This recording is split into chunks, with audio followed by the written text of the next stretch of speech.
कृष्णाय वासुदेवाय हरये परमात्मने प्रणतक्लेशनाशाय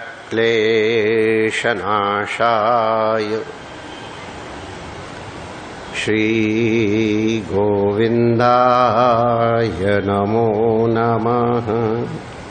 ठाकुर हमरे रमण बिहारी, हम हैं रमण बिहारी के ठाकुर। वाह, तुम तो हमसे बढ़िया प्रेम गा रहे हो। स्वागत।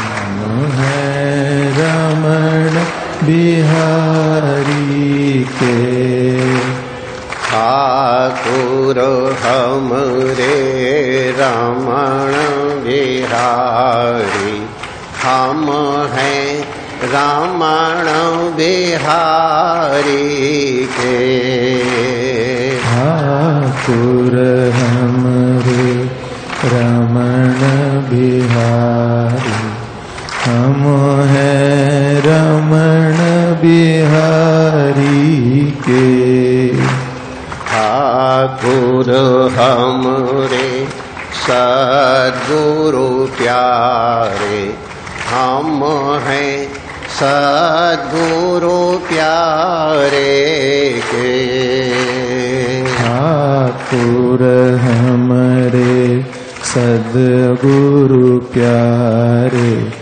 हम हैं सद्गुरु प्यारे के साधु सेवा धर्म हमारा, काम न दुनियादारी से साधु सेवा धर्म हमारा, काम न दुनियादारी से कोई भला कहो चाहे बुरा कहो, हम हो चुके रमण बिहारी के भला कहो चाहे बुरा कहो, हम हो चुके रमण बिहारी के हम हो चुके सद्गुरु प्यारे के हम हो चुके सद्गुरु प्यारे के श्री रमण बिहारी लाल की जय। नारायण नारायण नारायण नारायण।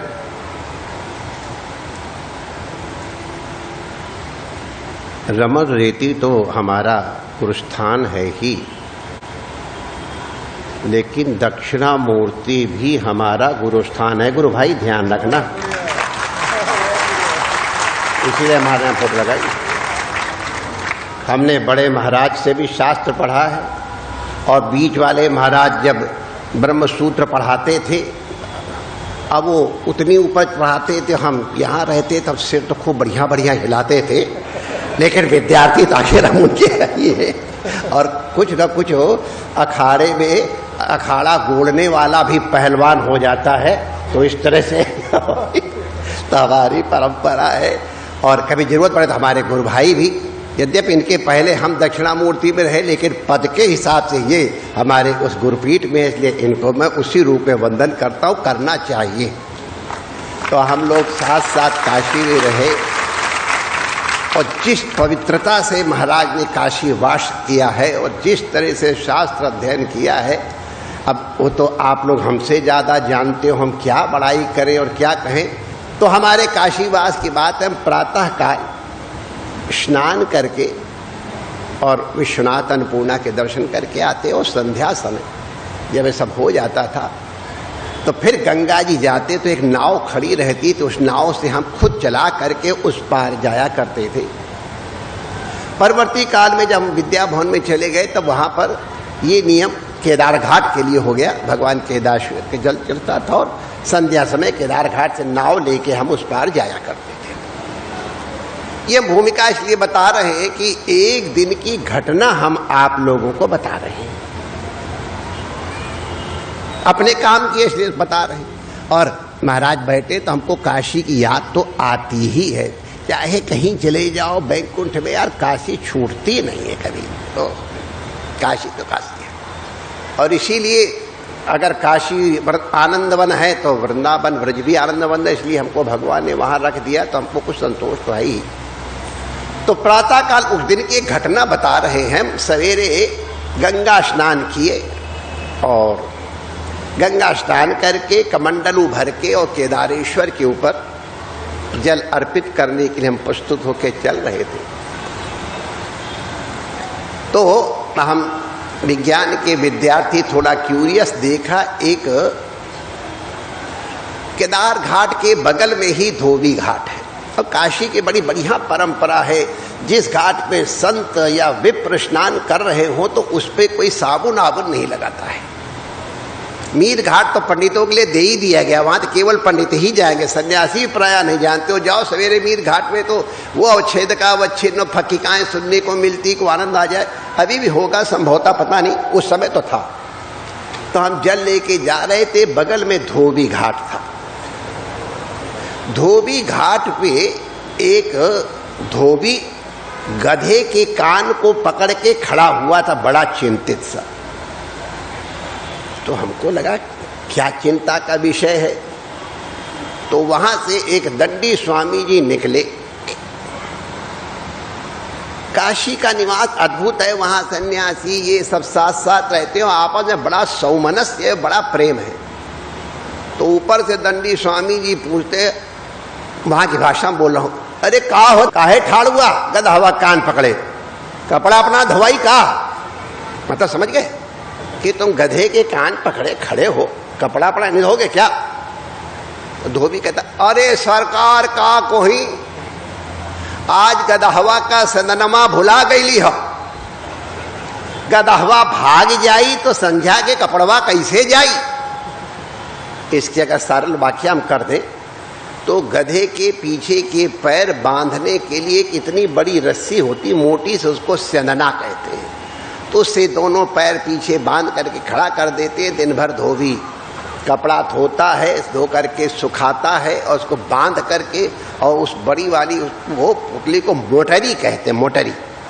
तो मोटरी लाद देता गधे के ऊपर और फिर उसमें कस के और तो चल देता है गधा।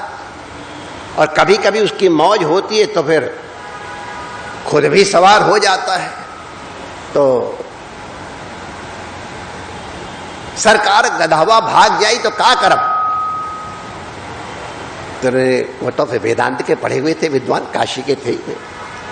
अरे सुना, जहां ये गधावा के रोज बांधला ना, वहां एक ले जा और ले जाके ओके झूठे मुठ्ठे ऐसे घुमा के और थोड़ा का पैर ऐसे कह दिया, बस खत्म ना जाई। अरे तो कह के देख ला। तो उसने यही किया, जहां बांधता था वहां अपने गधे के ऊपर ऐसे ऐसे हाथ घुमाया, थोड़ा पैर ऐसा किया। और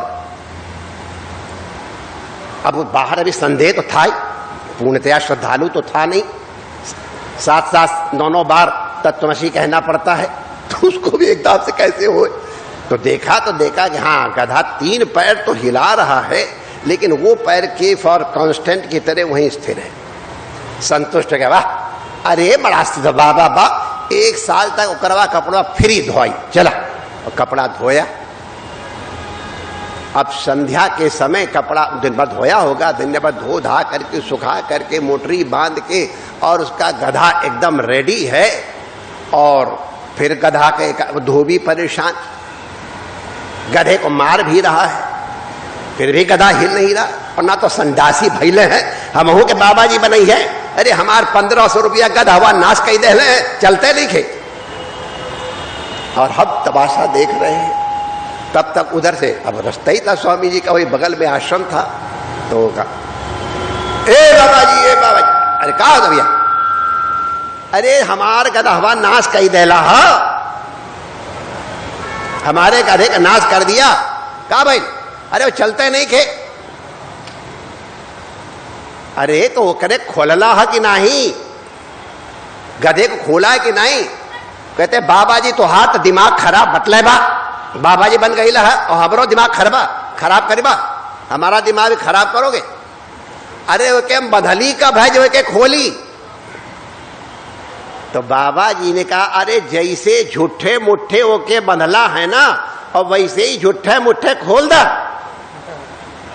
तो उसने जाके ऐसे झूठे मूठे किया और खोला, अब कोड़े तो उसके ऊपर पड़ी चुके, तो ऐसी जोर से भागा कि वाह वाह वाह वाह, अरे वाह बाबा जी तू तो बड़ा सिद्ध बना। बड़ी मजेदार घटना। लेकिन अब यहां ये दक्षिणामूर्ति के विद्वानों के इन यतीश्वरों के सामने गधे की धोबी की बात क्यों कर रहे हैं? ये देव गंगा जी भी हैं। इसलिए माई डियर कि कुछ कुछ हम लोगों की वही दुर्दशा है। अभी पूज्य महाराज जी हम लोगों को सुना रहे थे कि हमको अतस्मिन तद्बुद्धि हो गई है। अरे हमारे ऊपर बंधन होता तो मोक्ष होता, बंधन तो त्रिकाल में है ही नहीं। हमने जबरदस्ती कल्पना करके और अपने को बंधा हुआ मान लिया है, और बंधा हुआ मानने के कारण कैसे बढ़िया बढ़िया कोड़े पड़ते हैं। ये तो अब आप लोगों से ज्यादा अनुभवी कौन होगा, कुछ कुछ यहां भी आ जाते हैं। इतने कोड़े खा रहे हैं और फिर भी वही तमाशा झुक करके देख रहे हैं। यद्यपि बंधन नहीं है, यद्यपि संसार नहीं है, लेकिन जब तक ये निवृत्त नहीं होगा, जब तक ये झूठा मूठा बंधन, जब तक ये झूठी रस्सी खुलेगी नहीं, जड़ और जीव एकदम जैसे महाराज बता रहे थे तमा प्रकाश के समान परस्पर अत्यंत भिन्न है। कभी इनका संयोग हो ही नहीं सकता है। रवि और रजनी एक साथ नहीं रह सकते हैं। लेकिन तो भी अब हम लोग देख ही रहे हैं, जड़ जीव ग्रंथि पड़ गई। यद्यपि मृखा छूटत कठिनाई। अब हमने शरीर को मालूम है, हम सब जानते हैं कि ये शरीर हमारा नहीं है, हम इसके नहीं है, हमको यूज करने के लिए मिला है, ये हमको मालूम है। लेकिन फिर भी अब हमारी इस शरीर के संग कितनी आसक्ति है, अब हम क्या बताएं। और कभी भी संबंध है नहीं इसके साथ।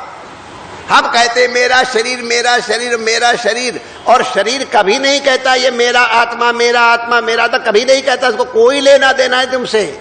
ये बंधन जो है नहीं हमारे ऊपर। लेकिन ये बंधन कैसे निवृत्त होगा? तो वही जब सद्गुरु ऊपर से बताएगा। ये अज्ञान हम लोगों ने झूठ मूठ अनंत काल के संस्कारों के कारण अपने आप को उनसे बांध रखा है। न जाने कितने जन्मों के संस्कार हैं माय डियर, उनको निवृत्त करना है। तब वो कैसे निवृत्त होंगे? देखो हम सीधे सीधे बताए दे रहे हैं। जो जहां लिखा है वो सब एकदम सही है, हमारा कोई विरोध नहीं है। लेकिन जब तक गुरु शक्ति नहीं होगी, नोट कर लो माय डियर, ज्ञानादेव तो कैवल्यम है, ये ठीक है। लेकिन जहां ये लिखा है ज्ञानादेव ही कैवल्यम, वहां ये भी लिखा गुरुम एव अभिगच्छेत। एवकार लगा करके अन्य सब साधनों को एक किनारे कर दिया। वो सब साधन है, मुख्य है सद्गुरु शक्ति। देखो सब बड़े बड़े विद्वान बैठे हैं, बड़ी हिम्मत की बात है कहना, भगवान भी तुम्हारे अज्ञान का निवारण नहीं कर सकते हैं। गुरु जब तक गुरु की कृपा नहीं होगी, गुरु जब चाहेगा तो तुम्हारे अज्ञान का निवारण होगा। तो माय डियर, आप लोग इतनी भक्ति पूर्वक जो इस परंपरा, और हमको गर्व है माय डियर, आखिर हम भी तो इस परंपरा के हैं, कितनी पवित्रता से ये परंपरा चल रही है। आजकल जो दशा हो रही है उसका हम वर्णन करके अपनी वाणी को व्यर्थ क्यों गंवाएं, सांस को क्यों गंवाएं। इस तरह की पवित्र परंपरा हमको गौरव है, अन्यत्र जल्दी हमको कहीं देखने के लिए। और इन महापुरुषों की पवित्र क्रिया, ऐसी पवित्र क्रिया और आश्रम की ऐसी पवित्रता से संचालन की प्रक्रिया, ये हम चाहते हैं कि पुनः हमारे पहले संतों के आश्रम में अवश्य होती थी। नित्य स्वाध्याय होता था, पंगत इत्यादि की व्यवस्था पवित्रता से होती थी, भोजन इत्यादि पवित्रता से होता था। संत महापुरुष प्रातः काल उठ करके स्नान करके भजन करते थे। ये परंपरा जो अगर नहीं रहेगी तो फिर आचार्यहीन न पुनन्ति वेदाः। हम सबको भी अपने आचार्यों का जो जहाँ है, अधिमंच या अधोमंच, सबको अपनी अपनी मर्यादाओं का अवश्य पालन करना चाहिए। आज उन गुरु परंपरा की, उन महापुरुषों की स्मृति में हम उनके प्रमाण से आपसे कह रहे हैं, जिस प्रकार उन्होंने हमको मार्ग दिखाया है उसी मार्ग से यदि हम चलेंगे तो निश्चित रूप से हमारा कल्याण होगा। हम पुनः कह दें कि आज अपने इस स्थान पे आकर के अपने भाइयों के बीच में, गुरु भाई के साथ बैठ करके, और आप भी सब वही परिवार हो, आपके मध्य आके हम बड़ी प्रसन्नता की अनुभूति कर रहे हैं। और इसलिए कुछ एक ऐसे शब्द बोले हैं जो शायद हम किसी अन्य मंच पे बोलने के लिए विचार करेंगे या नहीं बोलेंगे, लेकिन यहाँ चूंकि अपना घर का अखाड़ा है इसलिए मैंने कहा, माय डियर, चाहे कितना वेदांत पढ़ लो, बिना उपासना के वासना का नाश नहीं होगा। नोट कर लो, वासना का नाश उपासना से ही होगा। अतस्मिन् तद्बुद्धि तभी निवृत्त होगी माय डियर। अब तो ये हो गया, हमने देखा जब हमारा उठने का समय होता है तब आप लोगों की शयन आरती होती, तब आप सोने जाते। जब और आप मैंने प्रातः काल सूर्योदय के समय उठो, माने हम लोग तो 4 साढ़े 4 बजे को आखिरी मानते थे। 3:30 बजे उठने वाले महापुरुष विद्यमान है यहाँ। जितने वृद्ध लोग हैं इनकी क्रिया देखो, एक बुढ़ापे में इसे चमक रहे हैं, न जाने वो कौन सा वो होता वो लगा के ग्लो बैठे हों, कैसे चमक रहे हैं। चमक कहाँ से आई है? ये इनकी क्रिया से, इनकी पवित्र क्रिया है, पवित्र आहार विहार है, और सबसे बढ़कर के पवित्र चिंतन है। दूरदृष्टि नहीं है, अंतःकरण पवित्र है, अपने आचार विचार का पालन कर रहे हैं, इसलिए ये है। तो भैया अब इसे झूठा कूठा, आजकल तुम तो चलो कोरोना ने बहुत कुछ सिखा दिया आपको। हमारे शास्त्रों में जो रहनी बहनी बताई थी, भैया जरूर उसका पालन करो। सूर्योदय के बाद सो के उठोगे माय डियर, शरीर में रोग रहेगा ही, क्योंकि सूर्य रसाकर्षण करता है। अंदर अगर विष है तो उसका भी आकर्षण करेगा और तुम्हारे शरीर में रोग बन के आएगा। तो कम से कम सूर्योदय के पहले तो जरूर उठ जाओ, नहाओ धो। गुरुजनों को अभी हम लोगों को सुना रहे थे कि हम पहले गुरु परंपरा का स्मरण करते, नारायणम पद भवम वरिष्ठ। तो इस तरह से गुरु परंपरा को प्रणाम करो, माता पिता को प्रणाम करो, गुरु जी को प्रणाम करो, धरती माता को प्रणाम करो, अपने हाथ में तीनों शक्तियों का प्रणाम करके, और फिर एक छोटे से, मैंने कोई बहुत बड़ा काम नहीं, का बहुत लाभ है। स्नान करके सूर्यार्घ प्रदान करो, अपने इष्ट देव का, गुरुदेव का पूजन करो, दिन भर करो ना जो नाटक करना है। खाली अपनी दृष्टि को बदल दो।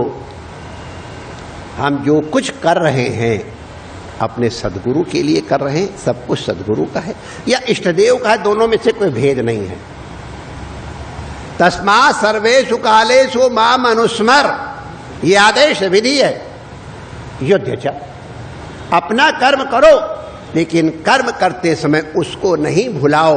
अगर उसको नहीं भुलाओगे तो माय डियर, हाथ में अगर भगवान का स्नेह लगा हुआ है तो जैसे कटहल को टुकड़ा करने के पहले हाथ में स्नेह लगा लेते तो कटहल चिपकता नहीं है, उसी तरह से भगवत स्नेह, गुरु का स्नेह का अंजन लगा के हाथ में फिर संसार में लगे रहो। लगना पड़ेगा। अरे तुम क्या यार, तुम ज्यादा, हम संसार में बैठे, तुम्हारे किसी के 2 4 6 घर होंगे, हमारे कितने घर होंगे दिल्ली में हम ही को नहीं मालूम, बाहर कितने हमको मालूम नहीं।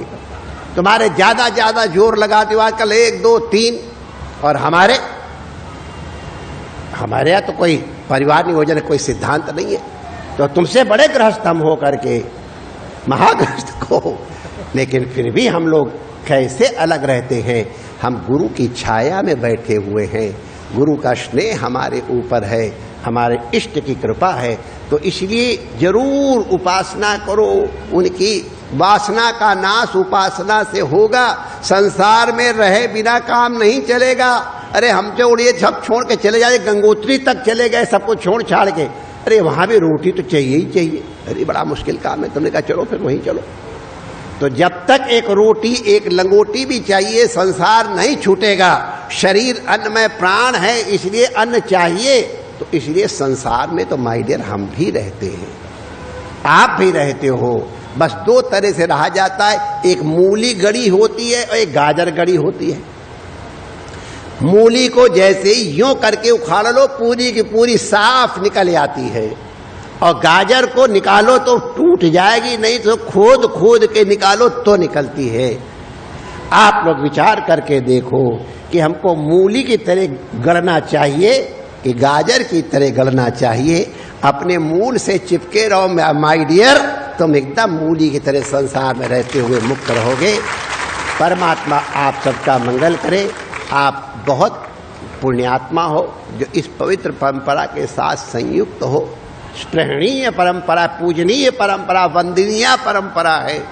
इस वंदनीय परंपरा में पूज्य महाराज जी की आज्ञा से हमको भी अधिमंच बैठ करके अपने भाव प्रकट करने का अवसर दिया पूज्य महाराज जी को, और इसी स्वरूप में उन महापुरुषों के रूप में ही आप सबके दर्शन करता हुआ, आप सबको वंदन करते हुए और आपका अभिनंदन करते हुए पूज्य महाराज जी से अपनी वाणी को विराम देने की अनुमति मांगता हूँ। जय श्री कृष्ण।